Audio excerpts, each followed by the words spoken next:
Wow, 8 February 2012. The National Life Runners team, we volunteered for a day on the sidewalk. It was cold. I remember I had my Life Runners hat on, I had a heavy jacket on, I had leather gloves on, and I was standing on the sidewalk in that peaceful, prayerful presence, and Brian Westbrook said, "Hey Pat, would you like to try a little sidewalk counseling?" I remember thinking, well, okay God. And Brian smiled and said, okay, this is what we need to do. He gave me some insights that I would not have otherwise known. And I put those insights into action that day under his guise. So as I stepped up to the edge of the driveway, I remember I had one hand up with that glove on that 8 February 2012 day, and I had one hand without a glove reaching out to those abortion-minded, abortion-vulnerable mothers that were driving into the St. Louis Planned Parenthood. This one young mother in her early 20s, she did stop and she rolled down her window and she did reach out and grab that ungloved hand. I said, "Hi, my name is Pat Castle. I've taken a day of leave from Scott Air Force Base to help you." And she smiled and I said, "Are you here to have an abortion?" And she said, "Yes, I am."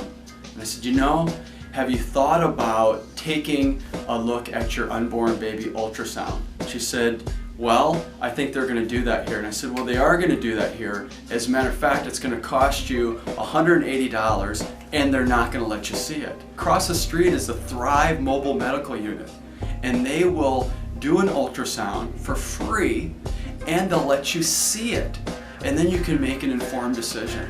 And she said, "Wow, I was born at Scott Air Force Base."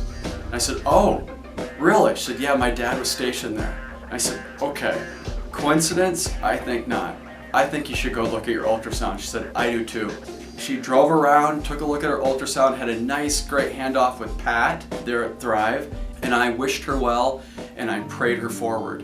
I wrote her a note on Facebook that night saying, "Hey, I assured you that I would support you with prayer. I do. Let me know if there's anything else I can do to help you choose life for your child." Over 2 years later, the 15th of February 2014, I got a Facebook message that said, "I had never received your original Facebook message, but a year ago I was looking for you on Facebook and couldn't find you, and today I did. And I want to let you know that I did choose life for my daughter, and her name is Zoe Isabella, which means life promised to God. Thank you." She had a beautiful picture of the two of them together and her older brother, and also talked about that she was hoping for another child.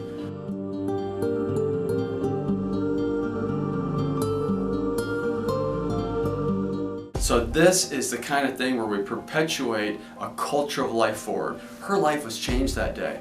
My life was changed that day. We need to get back in America where we really do look at life as not just an individual decision, but it's something that we realize that we've got all kinds of layers of support and we're not in it alone. 82% of post-abortion mothers said that if just one supportive person had reached out to her and said, "You can do it. You should do it. Why wouldn't you do it? And I'm going to help." Some life-affirming, supportive message. That means the opposite is true in our culture. That means that everywhere that mother turns, our culture is saying, "You can't do it." And that's where the Coalition for Life St. Louis comes in. They are that one, not just one, there's many, reaching out to those women in crisis, abortion vulnerable women, and saying, "You can do it and we're going to help you."